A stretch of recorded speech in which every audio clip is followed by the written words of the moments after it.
963. 963. You are watching GboahTv. Kindly subscribe, like, and follow. Thank you. ṣùgbọ́n nísinsìnyí wọ́n fẹ́ ìlú kan tí ó dára jù bẹ́ẹ̀ lọ. Jerúsálẹ́mù tọ̀run lórí mi ìlú mi. Ilé mi bí n bá kú ẹkún ìbùkún mi ibi ayọ̀ nígbà wo ni inú òròjú rẹ Ọlọ́run mi. La la la la la la. La la la la la la. La la la la la la. La la la la la la.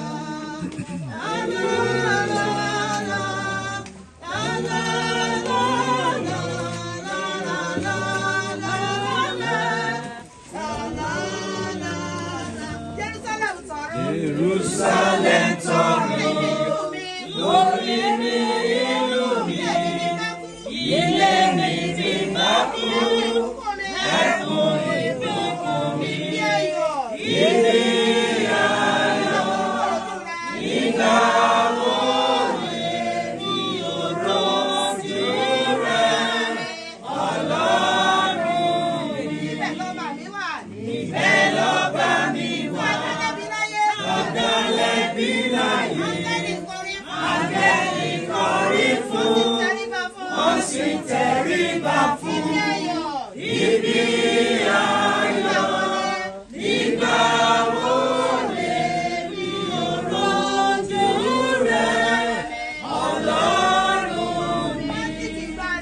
Àti kí ìgbàanì, ara yọ wọ́n níbẹ̀.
Praise the Lord. Hallelujah. Praise the living Jesus. Hallelujah. Ẹ jẹ́ kí a jókòó sáàmù.